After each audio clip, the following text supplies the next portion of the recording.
from Rydell High School because that little stain Kanicki owes me a lot of money.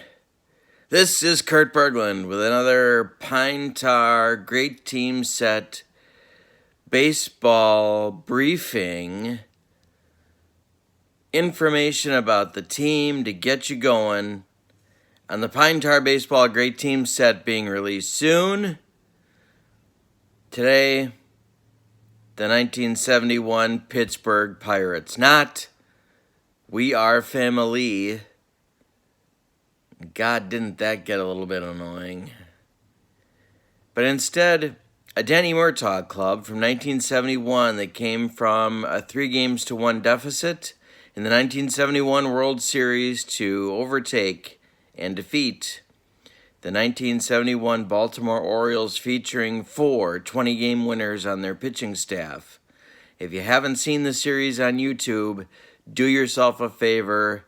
A very underrated series and very entertaining baseball. And, if I may say so, Curt Gowdy doing a pretty good piece of work bringing it to you. The 1971 Pittsburgh Pirates were a very formidable club, lots of offensive power, and a very, very, very underrated pitching staff. This team did not do well in our poll of teams that you wanted to see between 1964 and 1989. However, this is undeniably a great team of that 25-year time period, and it features, of course, Roberto Clemente in his last World Series team. Let's look at the lineups. And I'm going to make a point here about one of the pieces of the 71 Pirates you'll have to pay attention to on this great team set. Versus left-handed pitchers. Leading off, Dave Cash at second base. Batting second, Gene Clines in center field. Batting third, Roberto Clemente in right field. Batting fourth, Bob Robertson at first base. Batting fifth, Willie Stargell in left field. Batting sixth, Manny Sanguillen doing the catching. Batting seventh, Jose Pagan at third base.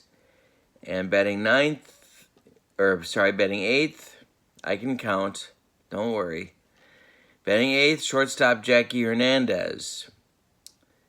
Versus right-handed pitching, Dave Cash at second, Richie Hebner at third, Roberto Clemente in right, Willie Stargell in left, Al Oliver in center, Bob Robertson at first, Manny Sanguillen catching, and again, Jackie Hernandez at short. Few points to make about the lineups while you're still looking at the screen. Look at all the platooning Danny Murtaugh was doing. First of all, we cancel out shortstop because Gene Alley was injured. Jackie Hernandez was in. They both were more than capable defensively, and you'll see that reflected on the great team set. Neither one of them hit very much. However, look at the platooning. Clines and Oliver in center field were platooned. Pagan and Hebner were platooned at third at the end of the year, although Cash platooned with Hebner for a while at third. At third base. Stargell played left field. Robertson got most of the time at first base, but not all of it. And Clemente was injured for some of the season as well. So, there's a lot of moving parts here. And as the manager of the 1971 Pittsburgh Pirates, you'll have to pay attention to the platooning that was going on. The ineffective hitting at shortstop, although a good defense, but ineffective hitting at shortstop. And platooning in center and third base means that you're going to be dealing with some pinch hitters. And deciding when to do that and the right time and so on, and getting the most out of those matchups is going to be your job as a manager. Also, you will be looking at injuries from some of your folks, greater injury risks for people like Clemente and Robertson. And Dave Cash during the season took over for Mazeroski and at second base.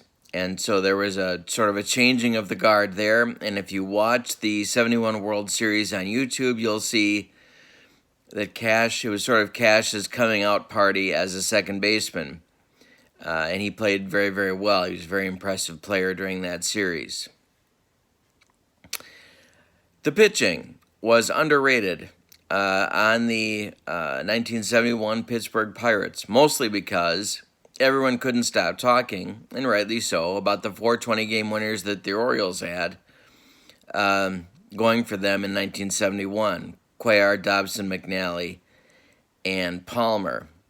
However, the Pirates had sort of a mix and match bullpen going for them, and really 8 strong pitchers deep who could start or relieve. Steve Blass was the staff ace, winner of 19 in 1971. Doc Ellis was probably the number 2 starter, but they had other folks as well. Luke Walker, Nelson Briles, Bruce Keeson among them.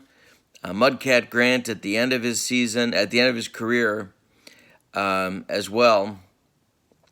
And just a lot of pieces there to manage as well. I think this will be a fun team for you if you like to kind of mess around with different parts on your team to try and maximize the wins. Manny Sanguin was an incredibly underrated catcher for his day, in the shadow of Bench, of course, and later on Simmons. But a very talented player and a very important player, underrated defensively as well.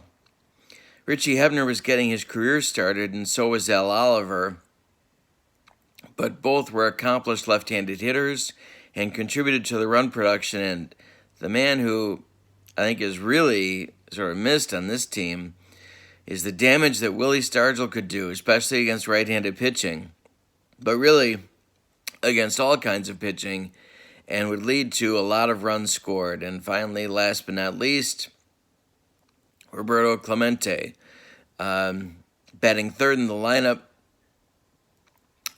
hitting way over 300, still playing good defense, that amazing arm.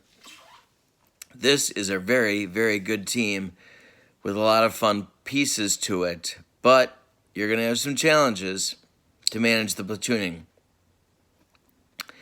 The 71 Pirates defeated the 1971 San Francisco Giants in the NLCS, sort of the last gasp of that crew of Giants players, including Marichal and Mays and McCovey, in the playoffs with their last playoff run.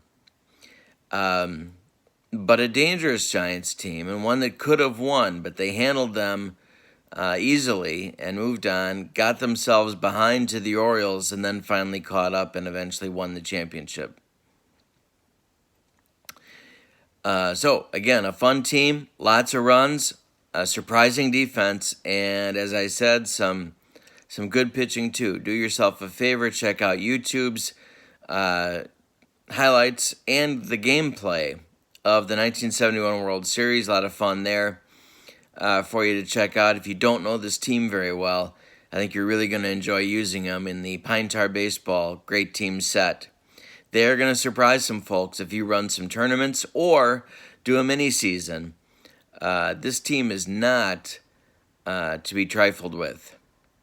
All right. Thank you for watching. Please click like and subscribe to my channel. I'll be back with the 1970 Baltimore Orioles briefing for you very, very soon. Till then, take care. Have a good day. So long, everybody.